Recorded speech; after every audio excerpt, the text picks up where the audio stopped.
नमस्कार दोस्तों, स्वागत है आपका हमारे चैनल में। देखिए, कल बीपीएससी ने पीआरटी की आंसर की जारी की है। तो 1 से 5 की आंसर की आ गई। तब से आप लोग लगातार मुझसे पूछ रहे थे सर डाउट वाले क्वेश्चंस का क्या करें, तो जिसमें डाउट था और साथ ही साथ कितने क्वेश्चंस पर ऑब्जेक्शन किया जा सकता है। तो यहाँ पे मैंने ऐसे 15 से 20 क्वेश्चंस है जिस पे मैं बात करूंगा कि आप ऑब्जेक्शन कर सकते हैं कि नहीं। अगर आपका एक दो नंबर से यहाँ पे 3 नंबर से रुक रहा है तो आप जरूर वहां पे ऑब्जेक्शन करिएगा जिन पे मुझे लग रहा है। और फिलहाल बहुत अधिक उम्मीद मत रखिएगा आप लोग, क्योंकि इस बार आयोग ने आंसर की जो दी है बहुत मतलब एक तरह समझिए अच्छी आंसर की है। यूं कहें तो एकदम गलतियां बहुत कम है, चांसेस बहुत कम है कि आपके मार्क्स बढ़ेंगे। लेकिन फिर भी जो कुछ है मैं बात कर ले रहा हूं। तो आप लोग अंत तक जरूर बने रहेगा वीडियो में। देखिए, जैसा कि पहला वाला प्रश्न है, तो इसमें शुरू से विवाद हो रहा था कि ज्वालामुखी क्रिया का अंतिम प्रतीक क्या है। तो देखिए, इसमें धुआरे ही ऑप्शन यहाँ पे सही है। और आपके आयोग ने धुआरे को यहाँ पे सही माना है। और जब मैंने भी बता दिया था कि धुआरे सही होगा।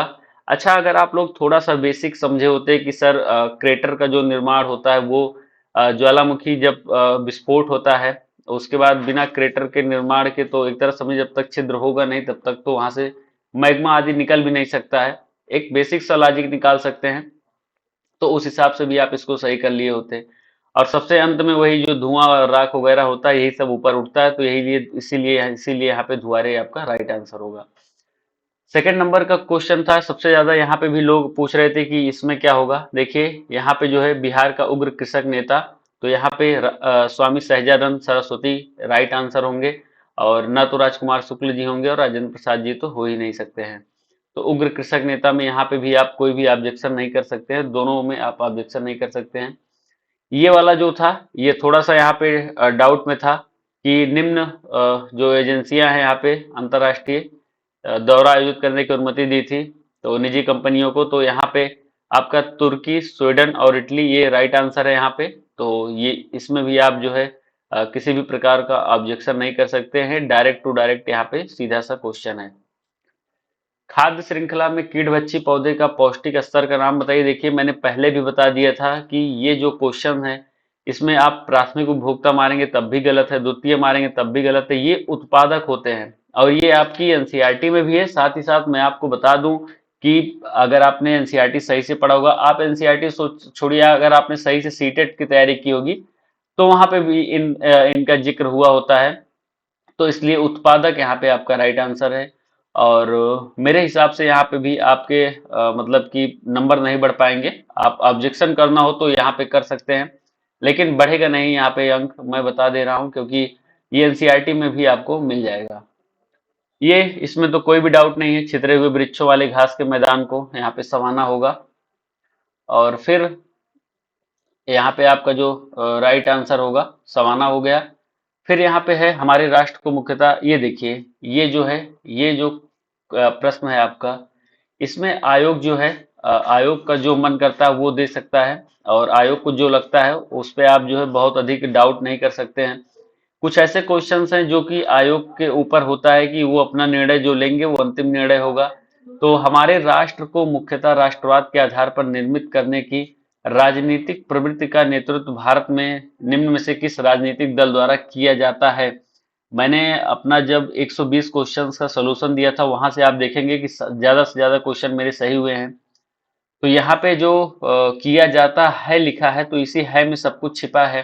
और जैसा कि आपको भी पता है कि यहाँ पे जो इस समय तमगा मिला यूं कह सकते हैं, जो आपको लगता है मैक्स टू मैक्स की भारतीय जनता पार्टी ही है, तो यहाँ पे इस हिसाब से ये बीपीएससी तय कर सकता है कि यहाँ पे किसको वो राइट आंसर मानेगा।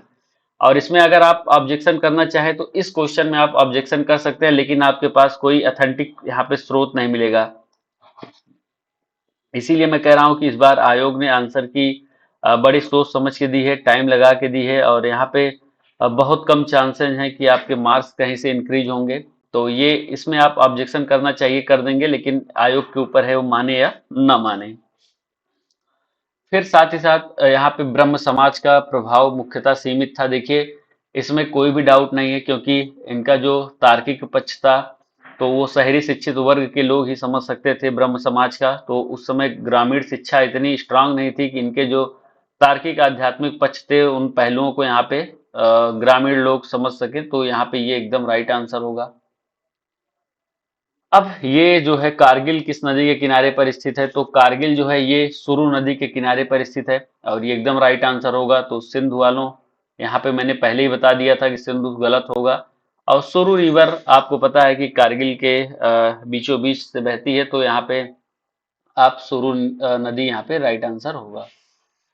और जैसा कि अभी करंट में आपको पता है कि लद्दाख में 5 और नए जिले बना दिए गए, तो 2 पहले जिले थे कारगिल और लेह, अब 5 और मिलके 7 जिले हो गए हैं लद्दाख में। तो ये करंट का था। निम्न में से किस फसल को नदी में नहीं उगाया जा सकता? देखिए यहाँ पे बिल्कुल राइट आंसर दिया गया है।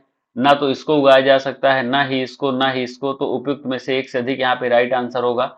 और यहाँ पे एकदम आयोग, इसमें आप कुछ नहीं कर सकते हैं। और जैसा कि पहले से ही अनुमान था कि उपयुक्त में से एक से अधिक ही यहाँ पे होना चाहिए, तो उन्होंने दिया। हालांकि मैंने मखाना सोच रखा था, तो ये यहाँ पे मेरे जो है गलत हुए हैं।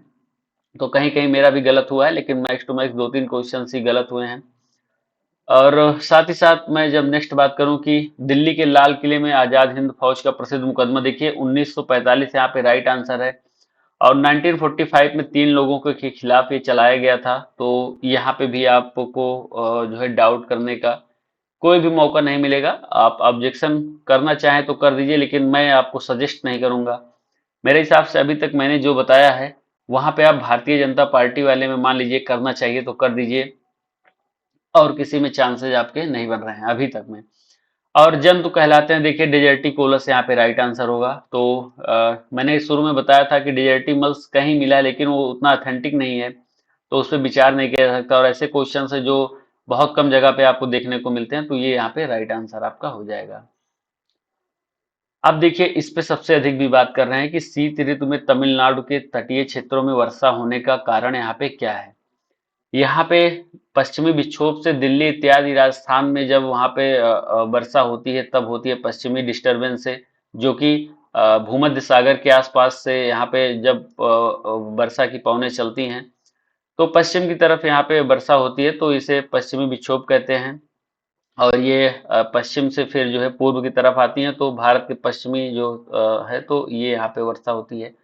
दक्षिण पश्चिम मानसून रेगुलर वाला जो आपका एनुअल मानसून होता है, ये वही मानसून है जो 1 जून के आसपास जो है आपका केरल में एंटर करता है। सबसे पहले तो केरल में एंटर करता है, उसके बाद सदर्न नार्दर्न जो है यहाँ पे साइड में जाके काफी ज्यादा बारिश करता है। और इस समय जो आप देख रहे हैं ये दक्षिण पश्चिम मानसून की ही बारिश है। तो ये यहाँ पे राइट आंसर, मतलब सॉरी, और यहाँ पे जो राइट आंसर होगा वो ये होगा। 1 मिनट में सब क्लियर कर दूं। तो यहाँ पे जो राइट आंसर होगा वो लौटते हुए दक्षिण पश्चिम मानसून है।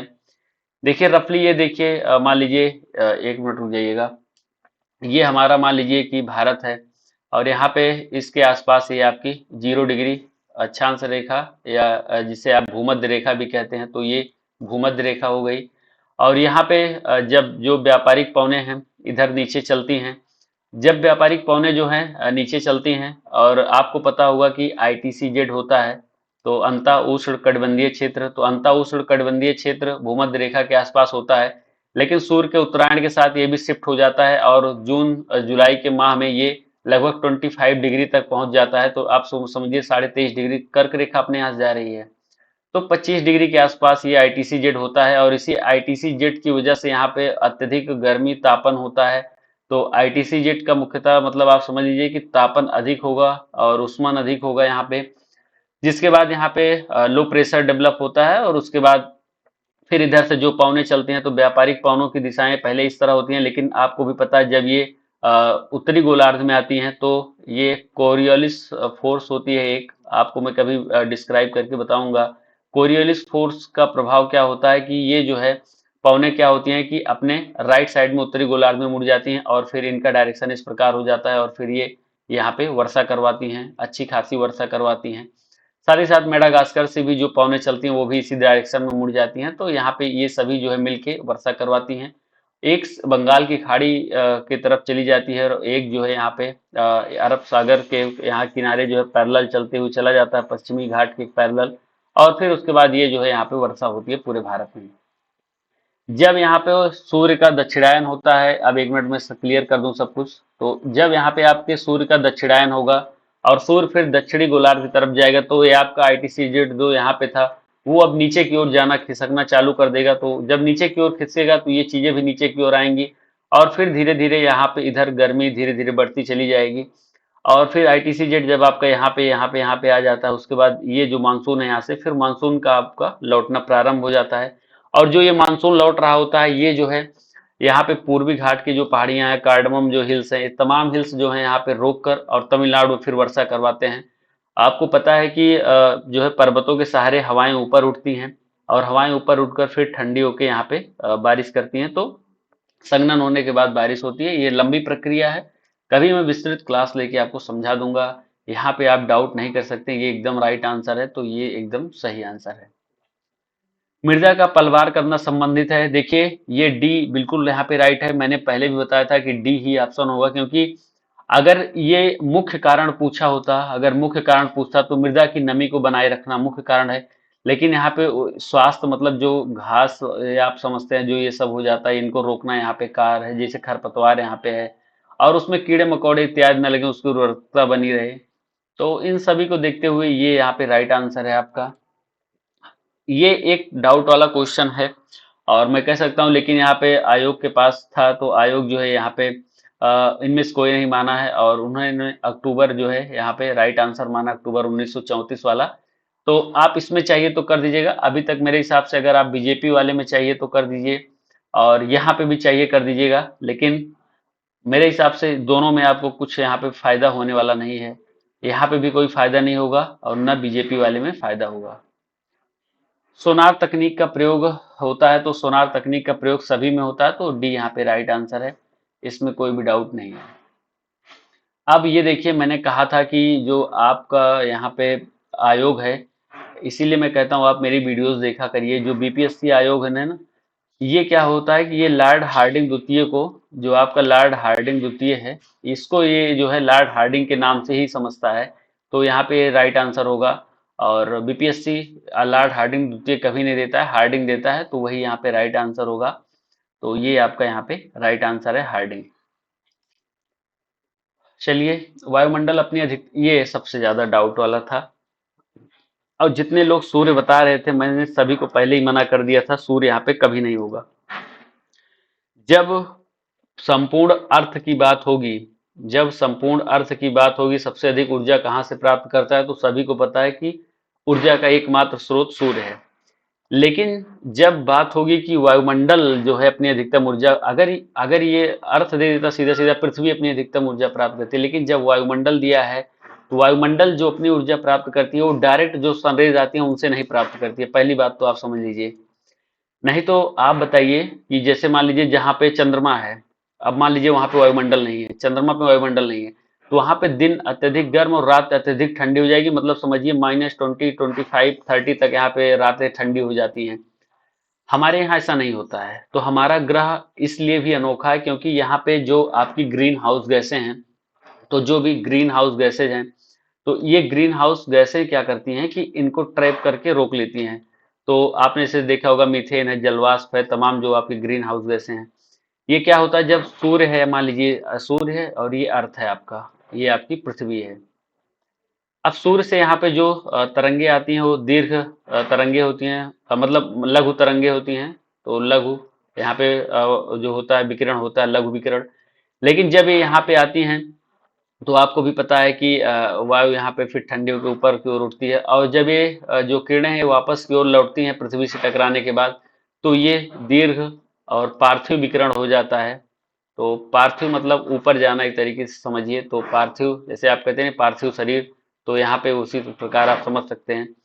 तो यहाँ पे जब ये ऊपर की ओर जाती हैं तो यही जो ग्रीन हाउस गैसें होती हैं, यही ग्रीन हाउस गैसें इनको यहाँ पे रोक लेती हैं, CO2, मीथेन और तमाम जो जलवाष्प है, ये सभी इनको यहाँ पे रोक के वायुमंडल को गर्म रखती हैं। तो बिल्कुल यही राइट आंसर होगा, एक नंबर भी यहाँ पे बढ़ने वाला नहीं है। चाहे आप चाहिए तो आप यहाँ पे ऑब्जेक्शन कर दीजिएगा, लेकिन मैं यहाँ पे रिकमेंड नहीं करूंगा।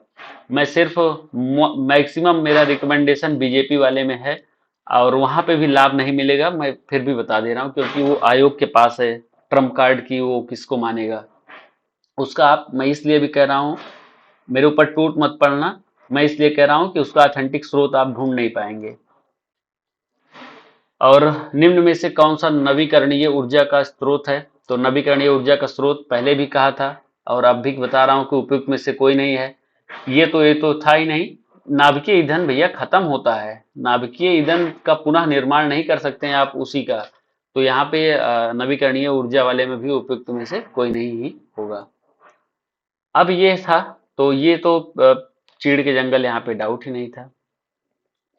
अब सबसे ज्यादा इसमें डाउट है। मैंने जब डाउट वाले क्वेश्चंस जो डाले थे वहां पे मैंने जो है उपयुक्त में से एक से अधिक कहा, लेकिन मैंने जब उसके बाद डीप रिसर्च किया तो मैंने जो 120 क्वेश्चन था पूरा जीएस का सॉल्व करवाया था, मैंने कहा था कि यही राइट आंसर होगा, क्योंकि यहाँ पे ना तो मुझे ये मिल रहा था ना तो मुझे एक सन इसका क्लियर मिल रहा था।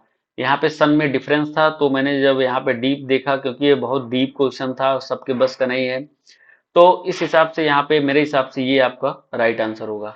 आपको भी कोई डाउट है तो आप जो है मुझे मैसेज कर सकते हैं, मेरा नंबर है, आप मेरे नंबर पे भी मैसेज कर सकते हैं।